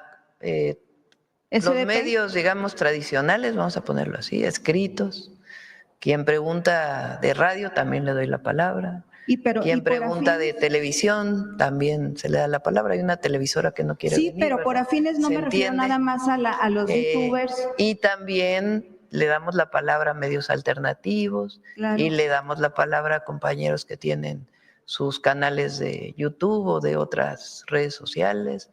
Es un espacio abierto a todas las opiniones y preguntas. Entonces, pero no es equitativo. No. Y por afines no me refiero nada más a los también, por youtubers ejemplo, y a los alternativos, me refiero tiene también a solo los una medios página tradicionales que también les da cada ver, semana la palabra. vamos pero bueno, vamos a apurarnos porque… Te voy a hacer una pregunta, Reina. ¿Cómo se llama tu medio? Yo no tengo un medio, esa es otra, que yo no tengo problema, Presidenta, con que ya lo dije, los paleros, o los afines tengan que, yo sé que tienen que comer. Hay y que tienen respetarnos, que trabajar. Reina, entre todos. No tengo problema en que, y eso está mal, Presidenta. Bueno, por eso, a ver, contéstame no la está pregunta. en el reglamento que te graben. ¿De qué medio, yo a no qué tengo medio ningún medio perteneces? y nunca voy a tener un medio yo, Presidenta, porque tener un medio implica mucha responsabilidad, implica Por eso, andarle pidiendo aunque no tengas publicidad medio, fíjate, aunque no tengas medio los gobiernos o canal de YouTube, de todas maneras te damos la palabra. Sí tengo un canal de YouTube, sí tengo redes y sí tengo medios donde publico. Bueno, no a ver, vamos a tu pregunta. Libera Radio, que le puedo enumerar todos. Bueno, La Verdad vamos de a tu Juárez, Raishali de Chihuahua, Libera Radio, Política y Rock and Roll. Qué bueno. Hasta tengo 2 de Estados Unidos que ni sé cómo se llaman, pero también ahí colaboro. Bueno, a ver, vamos a hacer tu pregunta. Entonces, esa, ¿cómo se dice? Esa línea que usted pretende imponer, porque también ya lo dijo usted hace mucho, de que dónde publico. O sea, además, Presidenta, lo que yo digo lo replica mucha gente, independientemente de que a mí ni me ven en mis redes. Pero la mañanera te da el rating. Pues, pero yo no ni gano de mis redes, ni gano de ningún lado, porque ya tanto que han ustedes acotado todo eso, ahora ya no, para agarrar una beca. Acotado? Presidenta, para acotar, pero a ver, bueno, usted no, AMLO. A ver, ¿qué hemos acotado? Por ejemplo, algunas cosas para bien, ¿eh? Por ejemplo, recortó la publicidad a los medios, eso estuvo muy bien, aunque le sigue dando más a La Jornada, Televisa le sigue dando, y Televisa nunca pregunta, por ejemplo. Le sigue dando, ahora le da nuevos medios alternativos, como le llama usted, Contralínea, y todos esos nuevos, que algunos que yo no conozco, pero que están aquí y que nacieron con el presidente Andrés Manuel López Obrador. Entonces él fue diciendo, de aquí no, son independientes, pero bien que agarran la publicidad. Bueno, a ver, vamos a hacer tu pregunta. Entonces ahora uno para agarrar una beca, andar cazando becas, pues se tiene que fijar de dónde viene y cómo viene, porque luego empiezan la campaña negativa, la desprestigio, y pues hay que estar muy pendiente de eso. Entonces yo prefiero de verdad mi austeridad no republicana, franciscana, o sea, porque pues para andar como ellos, agarrando dinero público que usted le da a Contralínea, que usted le da a SDP, al Chapucero y a cuál otro. Fíjate, Peña Nieto daba más de 10,000 millones de pesos. Claro, Presidenta. Pero esa era la derecha, los neoliberales. Sí. ¿Por qué la 4T también les tiene que dar? Se ha reducido enormemente. Le ha reducido, pero le sigue dando. Le sigue dando a todos. Y entonces, excepto a los verdaderamente independientes, como los de la Alianza Territorial de Periodistas de a Pie. No, o sea, por como ejemplo, a muchos a TV Azteca otros, sí no le damos. A los independientes no les dan dinero, tenemos que andar correteando becas y vivir casi como franciscanos. Sí. Dice aquí su privilegiada que el USAID le da dinero hasta al gobierno. Bueno, ya no le da nada porque ya lo cortó Trump, pero ese no era mi tema, pero sí es y no es mi reclamo solo mío, es de todos, Presidenta. Todos? Los privilegios que usted le da aquí a la gente, pues le tiene miedo decirle las cosas, pero el privilegio, por ejemplo, el Heraldo ahí está cada rato. ¿Y cuánto le da el Heraldo? A ver, mira, ¿Y cómo la trata el Heraldo? Vamos a hacer una cosa, ¿Y cómo la trata Milenio? ¿Cómo la trata Milenio? ¿Cómo la trata Sin Embargo? A ver, vamos a escuchar. Ese tema era parte. A ver, Reina. Y no era el tema. Te voy a hacer un reto. Vamos a contar cuánto tiempo desde que inició la mañanera ha tenido Reina en la mañanera. Cuéntemelo. El lunes usted le dio media hora el lunes al Vicente Serrano, y pregúntele a Vicente Serrano ¿De dónde agarra dinero? Chequen Álamos cómo vive, presidenta. O sea, me quiere cuestionar a ver, Reina, mí. vas a... Bueno, sí, pero usted puedes criticar, nada más lo que sí no se vale decir. No estoy criticando, es le que estoy aquí en la diciendo a usted. A ver. Yo no estoy criticando, estoy diciéndole a usted porque usted sacó el tema a colación. Lo que no se vale, fíjate, ¿tú has tenido más tiempo en la mañanera que la mayoría de los compañeros que están aquí? No, eso es falso. Sí, vamos a contar los minutos que has participado. Cuéntele a ver, entre todos vamos a poner a votación. Cuéntele a su privilegiada de cada semana cuánto tiempo le da. Compañera Reina, pero me ya parece vamos que a hay hablar que de los tener verdaderos temas, respeto. presidenta. A ver, ese tema es en serio, no, es en serio. Hay que tener respeto entre todos. Así es, hay que tener respeto. Cuando tomemos la palabra aquí, nadie más que tú, en realidad, habla mal de todos los compañeros. Yo no he hablado mal de nadie. Bueno. Decir verdades no es hablar mal. Hay que Ellos hablan mal de mí y ni siquiera tienen el valor de decirlo con su propio nombre. Bueno, vamos a contar el tiempo Me que atacan en redes te llevas sin en la decir mañanera quiénes y al son mismo ellos. tiempo yo te pido, por favor, que tengas respeto para todas y para todos. Aquí es un espacio de respeto. Todos pueden preguntar lo que quieren, pero es un espacio de respeto y es muy importante para la sociedad en su conjunto. Así es. Respetarnos. La equidad también, la democracia. Sí te pido, por favor, que sea un espacio de respeto la mañanera del pueblo. Sí, muy bien, gracias. Yo también le pido, por favor, que sea más equitativa y democrática a la hora de, si a uno le da la palabra cada semana, pues también a que todos entremos en eso. No habría problema. Yo no me llevaría media hora, presidenta. Si a mí me da la palabra ya se te está acabando tu tiempo. Me llevaría 5 minutos nada más, cada semana. Bueno, yo le quiero decir algo, un tema muy importante a raíz de que por cierto lo están comentando en redes también. Usted sobre lo que dijo ayer de los bots. También hay bots contra periodistas que quizá los pague el gobierno. No sé quién los pagará, habría que investigar. Sobre el 32% que hablaba usted, hay 32 homicidios menos en México cada día, mencionó usted, y lo ha reiterado muchas veces. Yo todavía no entiendo cómo está eso. Si hay 32 menos, ¿significa que se cometen 60 al día o cómo está? Bueno, pero presidenta, hay un análisis de investigación y con los mismos datos del Registro Nacional de Personas Desaparecidas, desaparecen en promedio durante su primer año de gobierno 40 personas al día. Y le hacen la sumatoria de los datos oficiales es de 14,765 desaparecidos en su primer año de gobierno. Sí, hay 32 personas que no están muriendo al día, pero están 40 personas desapareciendo al día, presidenta. Y usted ha prometido que va a tratar el tema y no se ha tratado aquí. Entonces, la pregunta sería esa, presidenta, ¿cómo no se está enfrentando? Hay quejas de las madres buscadoras, de las personas buscadoras, de que no se está enfrentando realmente este tema, este problema, que es una de las prioridades, usted lo mencionó como una prioridad en el país y hasta el día de hoy no se ha visto. No lo ha visto ni la sociedad ni las madres buscadoras. De hecho, ahí andan, por ejemplo, hoy hay en riesgo también los defensores ambientales que también están desapareciendo y los están asesinando también. Y en ese punto le iba a comentar el caso de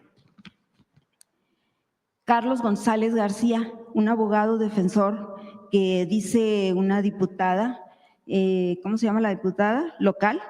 Que usted lo conoce bien. ¿Usted lo conoce bien, presidenta? ¿A esa persona?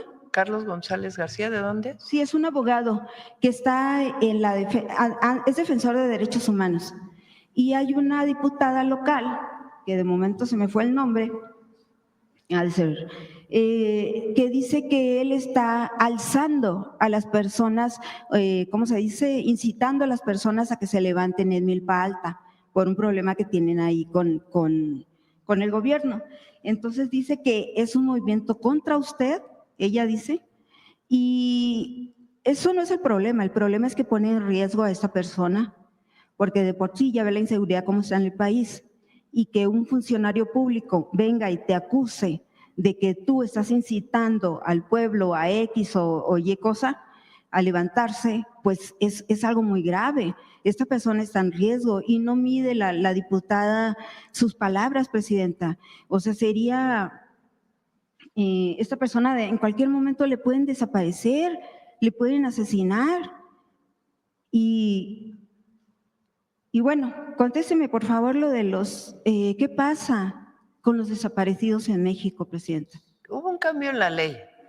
Primero, la Secretaría de Gobernación tiene contacto con todos los colectivos de desaparecidos y desaparecidas. De hecho, ellos participaron en la selección de la nueva comisionada de la Comisión de Búsqueda y hay reuniones permanentes con Arturo y con la secretaria Rosicela. Arturo es el subsecretario de Derechos Humanos. Entonces hay reuniones permanentes y hay un contacto permanente. Cambió la ley y está por terminarse, digamos, todos los protocolos que tienen que ver con la alerta de búsqueda, que es algo que creo que es indispensable, que en el momento que se reporta a una persona que no se localiza, se alerten en todo el país los distintos espacios para que pueda encontrarse lo más pronto. Cuando se reporta a una persona en la plataforma de búsqueda, lo que encontramos es que no necesariamente tenía carpeta de investigación o no tenía un registro en una fiscalía. En los propios registros de búsqueda o de la plataforma de desaparecidos, había personas que tenían un nombre, no había apellidos, no había dirección, no había ningún otro contacto. Eso hasta agosto apenas, septiembre, que inició un cambio en ese procedimiento, porque no puede contabilizarse como desaparecido un registro en donde nada más pones un nombre y no hay absolutamente nada que lo sustente, porque cualquiera puede subir a la plataforma y poner un nombre. Entonces, ahora la diferencia es que tiene que venir todo completo y además tiene que abrirse una carpeta de investigación. Y se hace desde el inicio la búsqueda. Búsqueda sea que utilizó que sacó una credencial de lector, que hizo un depósito en algún banco, es decir, un registro administrativo, de tal manera que hay indicios de vida y a partir de ahí la búsqueda ya física. Entonces, por esa razón es que hay un número determinado de personas desaparecidas en la plataforma de búsqueda y lo que está haciendo el equipo de trabajo pues es garantizar que en efecto, primero, todos tengan sus datos completos y segundo, que realmente esté abierto el registro en las fiscalías estatales o ya directamente la carpeta de investigación. Entonces hay un número determinado, muchos de ellos incluso ya fueron encontrados, que no se bajaba de la plataforma de desaparecidos, otro número que no tiene datos y que difícilmente puede contabilizarse como una persona desaparecida porque no hay ninguna información, incluso no ponen teléfono para poder localizar a sus familiares. Entonces hasta ahora que ya se cambió la ley, pues ya se está haciendo el nuevo esquema. Ahora, lo que sí es importante es que hay registro de todas maneras. Y lo que de todas maneras, aunque no estés tú de acuerdo, Reina, entre octubre o septiembre del 2024 a octubre del 2025 hay una reducción de 37% en los homicidios dolosos en el país. No. Y en el tema de desaparición, lo que estamos es terminando pues de hacer esta revisión. ¿Y por qué están desapareciendo 40 personas al día, presidenta? ¿Cuál es que ese dato también tiene que ver con lo que estaba en la plataforma, que repito, no necesariamente es una persona que tiene todo, o un registro que tiene todos los datos. Entonces, si en un registro, en una plataforma solo dice, desapareció esta persona, ¿qué persona? Pues solo tiene el primer nombre, ni siquiera tiene apellidos, no tiene teléfono, no tiene ubicación, no tiene contacto. Pues entonces hay que decir, a ver, hay tantos registros, pero en realidad tantas personas completamente registradas con carpeta de investigación en donde se puede presumir que hay un delito de desaparición y al mismo tiempo inicia todo el proceso de localización. Entonces es por esa razón, durante mucho tiempo había muchísimos registros que no necesariamente tienen el sustento. Entonces, ¿cuál es el registro que tiene usted de cuántos desaparecen al día? Ya lo vamos a presentar. ¿Cuándo? Tiene que ver con este cambio en la manera en que se tienen que registrar, porque pues es indispensable. Si un familiar tiene una persona desaparecida, se acerca a un colectivo, por ejemplo, el colectivo, pues ahora sí tiene que ayudarle a poner todos los nombres y también abrir la carpeta de investigación. Pero ya en varias ocasiones que se le pregunta a usted aquí y usted dice ya lo vamos a presentar. Sí, ya lo vamos ¿Ya a tiene presentar. fecha? ¿Ya tiene una fecha? Sí, este mismo año lo vamos a presentar, pero tiene que ver con esto, con la modificación a la ley. Ajá. Que se hizo la aprobación a la ley y ya ahora que cambió la ley, entonces ya se pueden contabilizar de una manera distinta. Nada más para reforzarlos. Y además importante, porque se recibe a todos los colectivos y a todas y todos se les atiende. Nada más para reforzar los datos, según lo que dice allí, Jalisco 198% se incrementó la desaparición de personas. En Baja California Sur, que no han querido hablar así ya concretamente sobre lo que está pasando ahí, 140%, Sinaloa 132%, Chiapas, que ya ve que hay un grave problema también ahí de inseguridad. Esta idea que tú quieres plantear, de que en realidad no hay homicidios, pero desaparecidos, por eso, pero te estoy explicando el tema de las dificultades que tiene el registro, hasta el cambio de la ley. Entonces no se acaba el año sin que lo presente ya y que se hable del tema más ampliamente, bueno, a más detalle. Y Presidenta, nada más para precisar el dato aquí, es la diputada de Morena, Judith Vanegas, y el problema es que la gente está en contra del proyecto de ordenamiento territorial. Una propuesta que creo que viene desde su gobierno cuando usted era jefa de gobierno. Entonces, ¿por qué no se les ha podido resolver ahí la situación, Presidenta? Milpalta es una alcaldía de la Ciudad de México que es la alcaldía más rural. Ahí está Carlos, que conoce muy bien Milpalta. La mayor parte de la tierra de Milpalta es comunal, pertenece a pueblos. Ahí ha habido históricamente un problema agrario, que es que las autoridades de la comunidad se eligen y luego vienen los amparos y entonces el núcleo agrario, que es muy importante en términos de la autoridad del pueblo, más allá de las autoridades políticas, porque es la autoridad en términos de la propiedad de la tierra, pues en realidad en este momento no tienen autoridad por la cantidad de amparos que se han interpuesto frente a la elección del núcleo. Ahí participa la Procuraduría Agraria, pero es algo que viene desde hace tiempo. Durante prácticamente 40 años hubo un presidente provisional de bienes comunales, don Julián, que representaba algo muy importante para la comunidad. Fallece don Julián y a partir de ahí pues vienen más problemas relacionados con la elección del núcleo agrario. Se está atendiendo, lo está atendiendo la Procuraduría Agraria y en coordinación también con las autoridades políticas, es decir, el alcalde de Milpalta y pues obviamente la jefa de gobierno. Ese es un primer problema. Otro problema es un conflicto agrario que hay con un ejido ahí en Milpalta y San Salvador Cuauhtémoc y la comunidad. Ese es otro problema histórico que tiene. Es que hay mucho desafío todavía ahí en lo agrario. Y también está la Procuraduría Agraria y los tribunales agrarios también. Y además, por distintas razones han crecido asentamientos irregulares ahí. ¿Cuándo se va a ordenar la Procuraduría Agraria y los tribunales agrarios, Presidenta, que dependen del Déjame Ejecutivo? Terminar de explicar el tema de Milpalta. Sí. Entonces, hay muchos asentamientos que han llegado ahí a Milpalta y que también piden pues la regularización. Pero no se puede dar una regularización, primero por temas ecológicos, ambientales, tan fácilmente, y segundo, pues por el problema de que no hay autoridad en el núcleo agrario. Entonces, es un problema no sencillo, tiene su complejidad, pero se está atendiendo por parte de todas las autoridades. Y se escucha a todos, independientemente de si son de Morena, si no son de Morena, si son parte del núcleo agrario o son parte de los asentamientos.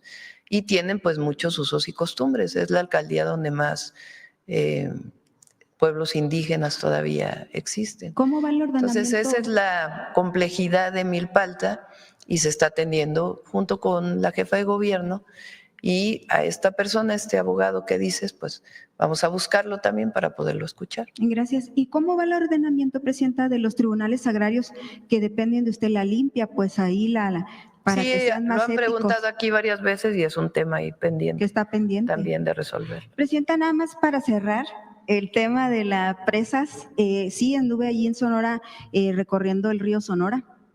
En Ures, en Lures, en Huepac, viendo más o menos la afectación que tendría de realizarse los 3 proyectos que usted tiene de las presas. Nada más le quiero hacer una pregunta, bueno, son varias, ¿no?, sobre ese tema, pero usted el día que presentó su informe aquí en el Zócalo del primer año, dijo que ya se habían iniciado varios proyectos hidráulicos y mencionó el de las 3 presas. Dijo que ya se había iniciado. Y luego ya se le pregunta aquí y después dice usted que no se ha iniciado nada. ¿Cuál es el verdadero estatus de estas 3 presas allá? Se iniciaron los procesos administrativos para los estudios que se tienen que hacer para la probable ubicación de las presas. Pero aquí también dije, y eso siempre lo vamos a manifestar, que si el pueblo dice que no, pues tiene que hacerse una consulta para poder definir si realmente se hacen las obras o no. Entonces, pues ha habido distintos temas en Sonora en particular, pues el último incidente trágico de esta tienda comercial donde fallecieron tantas personas y pues evidentemente en ese proceso fue en Hermosillo, además pues no puedes estar haciendo la consulta en ese momento. Entonces se ha ido posponiendo la consulta por diversas razones, pero tiene que hacerse la consulta para poder pues decidir si se hace finalmente el proyecto de las presas. La mayoría de la gente está pues de acuerdo con las encuestas, pero de todas maneras tiene que hacerse una consulta. Presidenta, para precisar, usted habla de una consulta pública que tiene que hacerse en Semarnat. ¿O cuál? Sí, con agua, junto con el gobierno del estado. No, pero la consulta que está pidiendo los ciudadanos es una consulta pública que está obligado Semarnat a realizar. En el momento que esté el impacto ambiental, es decir, de impacto ambiental. Están los estudios para ver ubicación de las presas, etcétera, etcétera. Entonces, y a partir de ahí, cuando ya venga el proyecto ejecutivo, entonces se solicita la manifestación de impacto ambiental por parte de Semarnat. Y ahí es donde entra Semarnat a hacer las consultas públicas. Entonces, en este momento todavía estamos en un periodo anterior. Entonces, por eso tiene que hacerse una consulta pública, pues a partir de los esquemas definidos como consulta. Sí, nada más para que le quede claro a la gente porque tienen esa confusión. O sea, entonces son 2 consultas, una consulta pública, que es la oficial, y una consulta ciudadana, Presidenta, ¿también? No, a ver, la definición de cómo se hace la consulta se hace en función de pues, los criterios estatales o federales, de cómo se realiza. Y si ya estuviera el proyecto ejecutivo y entra Semarnat tiene un periodo para la aprobación de la manifestación de impacto ambiental de una consulta ciudadana, pero no es una consulta ciudadana de votos, sino una apertura de mesas de trabajo. En este momento se está definiendo cómo se haría la consulta en Hermosillo y en las localidades o los municipios. La pública, donde pueden participar incluso especialistas con sus ponencias para que den los pros y los contras. A ver, nada se va a imponer por la fuerza, nada. Desde nuestro punto de vista, las presas resuelven un problema muy importante de la ciudad de Hermosillo. Hermosillo tiene pues una necesidad muy fuerte de abastecimiento de agua potable que en este momento no lo resolverían suficiente solamente el arreglar las líneas de distribución de agua potable, que es lo que plantean algunos, que también se tiene que hacer, sino que se requiere una fuente de abastecimiento adicional. Entonces, por eso es la propuesta de las presas. Presidenta, pero, repito, nosotros no vamos a imponer nada por la fuerza. Por eso es la importancia de la consulta pública. Y en la consulta pública pues tiene que exponerse los temas a favor, los temas en contra. Y si la gente, la gran mayoría no está de acuerdo, pues no se hace el proyecto, pero tampoco hay muchas alternativas para el abastecimiento de agua potable. Justo eso, usted mencionó también, ya lo había mencionado, que no había muchas alternativas. ¿Y qué otras alternativas vieron antes de las 3 presas o a la par de las 3 presas? Si quieren traemos a Conagua y al IMTA y a todos los que hicieron esta propuesta para que puedan informar con todo detalle técnico la problemática. ¿Cuándo podrían hacer eso? Lo programamos para que pueda ser pronto. Presidenta, ¿se pensó en desasolvar la presa Abelardo L. Rodríguez? También es parte del proyecto. ¿Se pensó en desasolvar el Molinito? También es parte del proyecto, el desasolve de las presas. ¿Cuánto costaría una desaladora? Bueno, tiene un problema las desaladoras en el Golfo de California. Las desaladoras en el Golfo, una desaladora ¿qué hace? Pues toma agua de mar, la evapora o bajo algún otro mecanismo como ósmosis inversa y separa la sal del agua. Pero entonces queda sal. Entonces el problema es ¿qué haces con esa sal? Entonces se requiere un esquema de disposición de sal. En algunos casos puede regresar al mar bajo ciertas condiciones, pero si la sal, en el caso del Golfo de California, regresara al Golfo, pues tiene muchos problemas ecológicos. El Golfo de California pues es una zona de altísima biodiversidad. Entonces las desaladoras en el Golfo tienen su problemática, por eso se plantean más bien en el Pacífico, incluso en el Golfo puede haber la opción, pero sobre el Golfo tiene mucha problemática una desaladora en términos ambientales. ¿Por eso se descartó? Sí, por eso no se está planteando. Presidenta, puede haber pequeñas plantas desaladoras, bueno, ya hay, pero una planta grande, sí.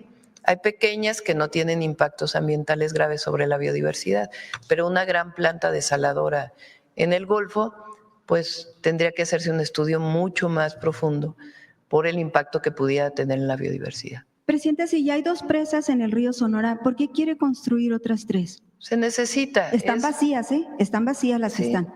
A ver, si quieres traemos a los técnicos, pero la propuesta no se hizo como algo así de, ay, ¿por qué no hacemos 3 presas en Hermosillo? No. Tiene un estudio técnico que lo sustenta y el objetivo es que pueda haber agua potable para Hermosillo, ese es el objetivo. La gente puede, del río Sonora y de Hermosillo incluso, puede tener ese proyecto, ese estudio técnico, Presidenta, puede ser público, lo pueden subir a sus páginas para que lo puedan ver, porque hasta ahorita ellos no encuentran. Sí, vamos a pedirle a la Conagua que lo haga. Ellos no encuentran mucha información. Y también, Presidenta, usted mencionaba en una de las veces que se le ha cuestionado que sobre las presas que había tintes políticos en esto o algo así, ¿se estaba politizando? Sí, en muchas de las manifestaciones hay quien quiere, que tiene otro interés, claro, que es un interés político. Siempre se cuelgan mucha gente, Presidenta. Sí, uy, sí, mucha. Pero ¿sabe qué, Presidenta? Qué interesante lo que yo encontré en el río Sonora. Sí encontré algo del tinte político, sí, tiene usted razón. ¿Y sabe qué fue, Presidenta? Que es la derecha contra la izquierda. Pero ¿sabe usted de qué lado está la izquierda en el tema de las presas? No es la derecha ni la izquierda. Sí son. En Sonora está muy claro. Sí. La izquierda, Presidenta, en Sonora. Es el pueblo. El pueblo. Es el beneficio del pueblo. Las obras públicas. Exacto. La izquierda de Sonora, Presidenta, ¿sabe? Está con los pueblos del río Sonora. Sí, a ver. Están con el no a las presas. Hay un grupo un movimiento nacional internacional. ¿Y sabe dónde está la derecha? Gobernando con Alfonso Durazo y ayudándole al gobernador ¿se acuerda cuando platicamos la primera vez de las presas? Que le dije que quería el gobernador venderla a Abelardo L. Rodríguez a los empresarios. Pues resulta que el gobernador mandó una andanada de 300 funcionarios ese mismo día, a los pueblos del río Sonora a ofrecerles todos los programas del bienestar, a ofrecerles incluso hasta cemento y cosas de esas andan repartiendo los alcaldes para tratar de… Cuando usted dijo, hagan la consulta. No, mira, sí fue, yo ya lo vi, ya lo Reina, constaté. Podemos estar aquí mucho tiempo. Pero ¿Ya cuánto tiempo lleva, Reina? ¿32? Ay, caramba. Vámonos. Todavía no se rompe. Vámonos, Reina. Pero bueno, la izquierda… 9:50, ahora sí te récord mundial de mañanera nada más que del que pueblo. quede claro eso, presidenta. Vámonos, Reina. Para que no digan, eres la que más ha hablado de todas las mañaneras desde que iniciamos el 1 de octubre. Amala, yo, récord mundial.